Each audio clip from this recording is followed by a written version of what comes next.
and good evening. My name is RATNAWAFA binti RIZAL and I will be presenting about what is international relation. International relation is a study of how countries and people work together on global issues like climate changes, poverty and peace, since there are no world government to manage it all. It uses theories like realism, focus on power and survival, and liberalism, focus on cooperation and democracy, to explain how and why nations act the way they do. Do you guys know why international relation is very important? The first one is to involve in global cooperation. Malaysia actively work with international groups like the UN and ASEAN to promote peace and stability. It supports peaceful solutions in conflict and send peacekeepers to help other countries. And it shows commitment in the global harmony. The second one is economic development. Through trade deals like CPTPP and RCEP, Malaysia boosts exports, attract investors, and create jobs. Strong international ties also bring financial support during tough times like during the COVID-19 pandemic. And the third one is addressing global challenge. Malaysia joined global effort to fight issues like climate changes and pandemics. It supports the Paris agreements and work with WHO to improve public health and protect the environment. And I will pass to the next presenter. Hi, my name is NABILA binti RUSLAN and I'll be explaining about diplomatic.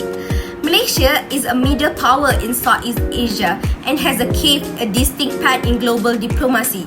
Since the independence in 1957, Malaysia has pursued a foreign policy of pragmatism, neutrality and consultative engagement through championing peace, cooperation and mutual respect. So let's start with the first point, champion of ASEAN regulation. As a founding member of ASEAN, Malaysia has been central in shaping the rule and the vision, from helping to establish the ASEAN Charter and to promoting the ASEAN Economic Community. Malaysia support regional integration and free movement. It also strengthened a regional peace through platforms like the ASEAN Regional Forum. By promoting a dialogue in issues like South China Sea. Notably, Malaysia is a champion digital connectivity and sustainability development through initiatives like ASEAN Digital Master Plan and its 2015 People's Central ASEAN Agenda. Second point is advocate of the Global South. Globally, Malaysia is a strong voice for the Global South. It plays an active role in the non-aligned movement. It advocating for decolonization, neutrality and equitable development. At international forum, Malaysia called for a reform in institutions like the IMF and the World Bank. It demanding for the better representation for developing countries. Malaysia also lead through an action. Its technically cooperation program has helped over 34,000 people from 144 countries. Through training like a capacity building, it's strengthening South-South cooperation. The third one is promoting of Islamic solidarity. Malaysia also vital role in the Muslim world through the OIC. It constantly support Palestine and condemn injustice against Muslim community, from setting up a field hospital for Rohingya refugees to pushing for a humanitarian corridors. Malaysia leadership in crisis response is clear. In 2019, it hosts the Kuala Lumpur Summit to promote innovation and self-reliance in Muslim countries. More recently, it has called out the Islamophobia and argued to coordinated action to tackle extremism through education, economic and also dialogue. Whether through ASEAN, NAM or OIC, Malaysia diplomacy reflects a principled yet practical approach. It bringing region, ideologies and faith toward everyone. By promoting peace, equity and solidarity, Malaysia proved that even a middle power can make a global impact. That's it. Thank you. Assalamualaikum and hi, my name is NAFISA and today I'm going to explain about economic cooperation. Firstly, in Malaysia role in the ASEAN Economic Community or AEC. The AEC was launched in 2015 to create a single market and production based on ASEAN, that's promoting the free flow of goods, service, investment and skills labor. Malaysia, as a founding member of ASEAN, that plays an important role in this integration.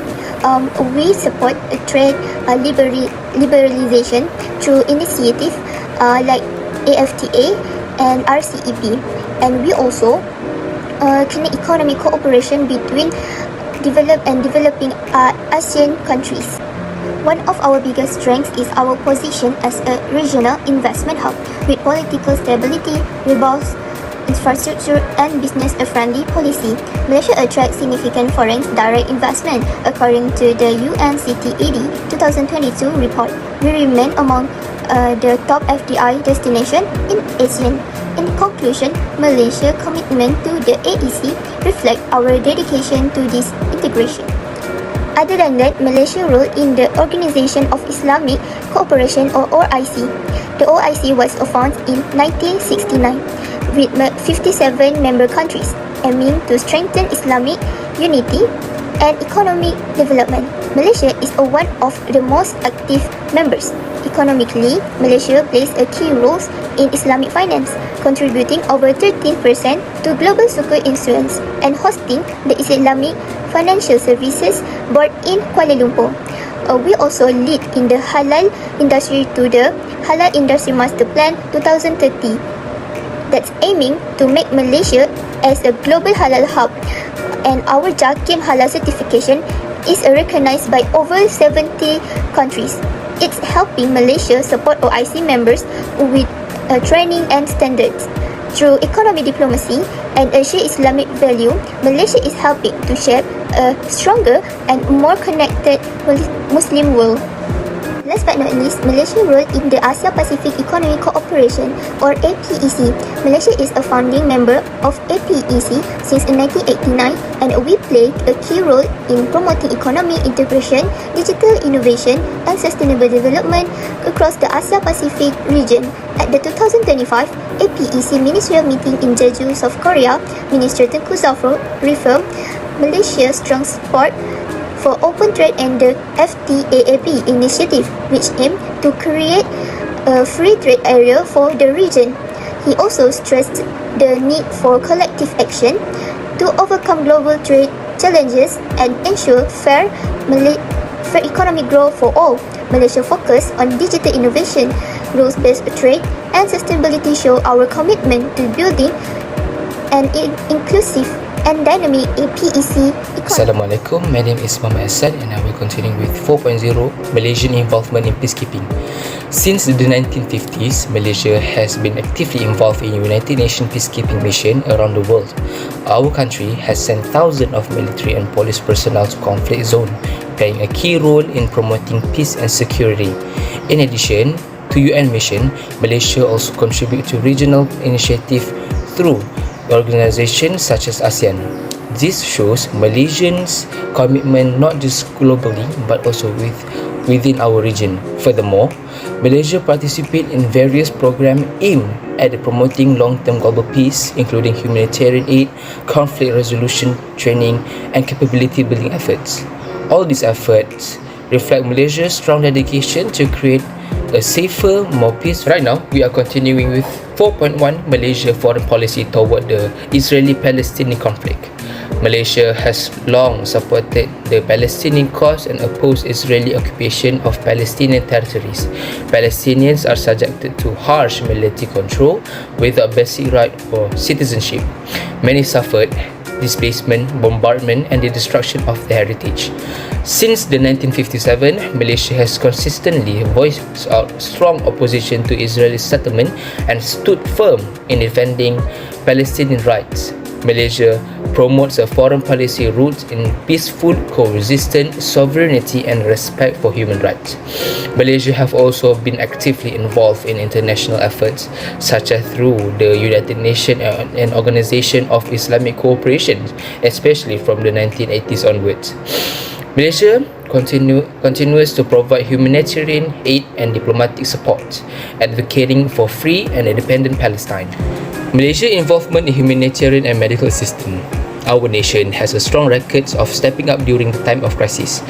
In point number 1, key contribution and examples, Malaysia is an active participant in humanitarian action, providing essential aid like food, water, shelter, and medical assistance. A prime example is our role as a first responder during the devastating 2004 Aceh tsunami. We promptly sent emergency aids, aircraft, doctors, and crucial relief supplies, an action that significantly strengthened Malaysia-Indonesian relation. In point number 2, involvement in Bosnia-Herzegovina crisis. Beyond immediate disaster response, Malaysia also contribute during the Bosnia-Herzegovina crisis in the 1990s. We provided vital medical aid, took a strong stance against massacre, and actively support international peace effort. This include sending 3 Malbec battalions and 2 Malcan contingent for peacekeeping operations. Overall, these consistent efforts have cemented Malaysia's reputation as a humanitarian leader, recognized for assisting war and disasters efforts nation worldwide, and it's truly showcased our commitment to global welfare. And lastly, Malaysia's involvement in diplomatic mediation.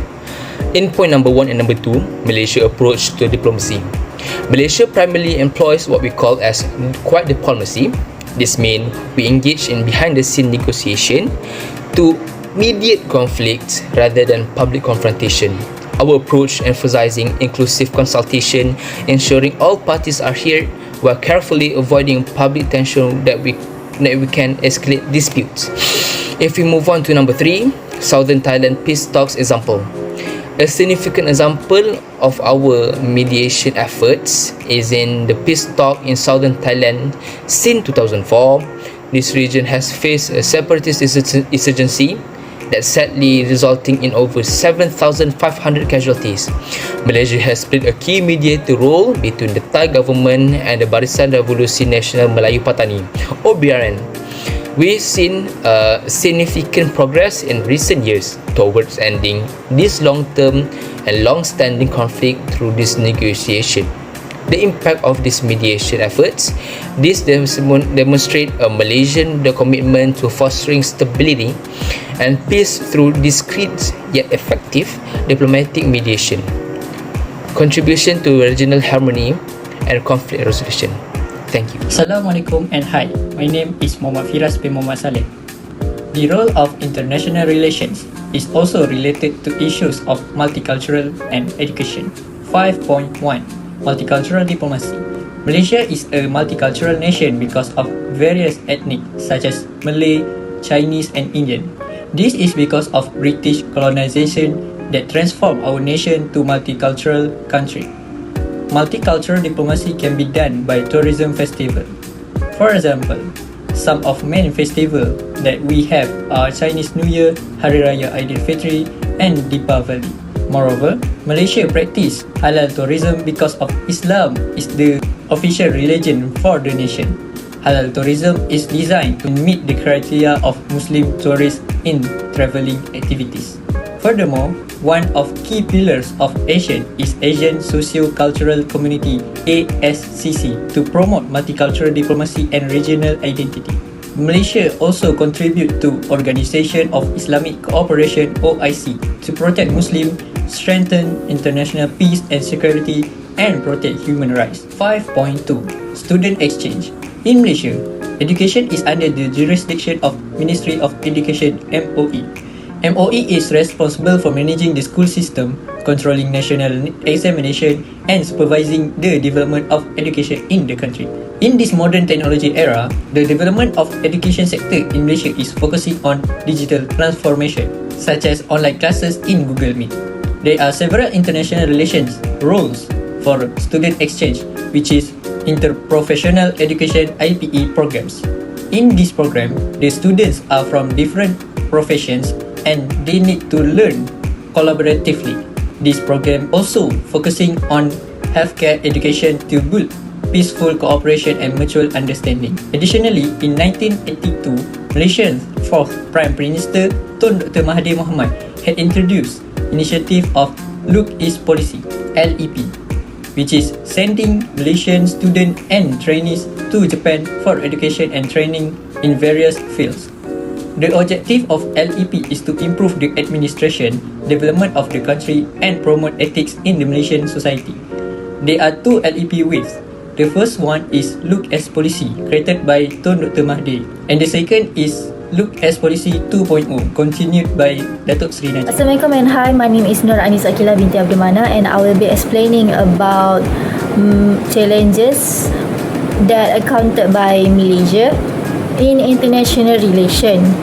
that can be categorized into three key areas, which is economic challenges, technologies and knowledge challenges, and national security challenges.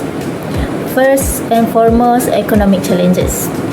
Since 2016, Malaysia currency, which is the ringgit, has weakened significantly, especially against the US dollar. This has made imported goods more expensive, increasing production costs for business that rely on foreign raw materials.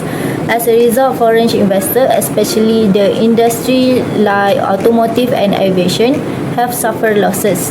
This loss of investor confidence that has affected Malaysia's competitiveness in the global market. Additionally, decreasing crude oil prices have harmed Malaysia's oil export, reducing government revenue and weaken our trade position. Next is technological and knowledge challenges. Malaysia still struggles with limited technological capability and infrastructure, especially outside major cities. For example, our average internet speed is still slower than some neighboring countries like Thailand and Sri Lanka, making us less attractive to technology-based foreign investors. The multimedia super corridors, which known as MSC, despite being in place for 20 years, they still not reach its full potential, and public transport infrastructure also remain as an issue. On top of that, we also face shortage in skilled human capital, which is critical for international business expansion. Furthermore, infrastructure creates new barriers to international trade. Many investors will consider this problem before operating in a new location. Malaysia has to improve its infrastructure to compete with other Asian countries and attract more international firms. Foreign investors may be cautious to create a business or withdraw foreign direct investment because of limitation public transportation. According to analysis, the total cost of traffic in Kuala Lumpur was predicted to be between 1.1% and 2.2% of GDP in 2014. Last but not least, there are national security and regional tension challenges. Historically, Malaysia faced military threats during the confrontation with Indonesia and ongoing communist insurgency after independence. This conflict forced Malaysia to depend on British and Commonwealth force, showing how fragile our early security was. Even after the British military withdrew in the 1970s, Malaysia had to shift to a natural foreign policy by supporting initiatives like ZOOL, Zone of Peace, Freedom and Neutrality, and also strengthening ties with ASEAN. Later, diplomatic efforts with countries like China were also taken to reduce internal and regional threats. In short, Malaysia's foreign relations are influenced and frequently challenged by economic instability, technological shortcomings, and security concerns. All of that must be addressed to improve our global position. Conclusion, international relations help Malaysia grow by promoting peace, boosting the economy, and building global ties through groups like the UN, AEC, OIC, and APEC. Malaysia support peace effort, expand trade, and join cultural exchanges. Despite challenges like cyber threats and global risks, international cooperation strengthens Malaysia's role in the world. So that's all from our group. Thank you.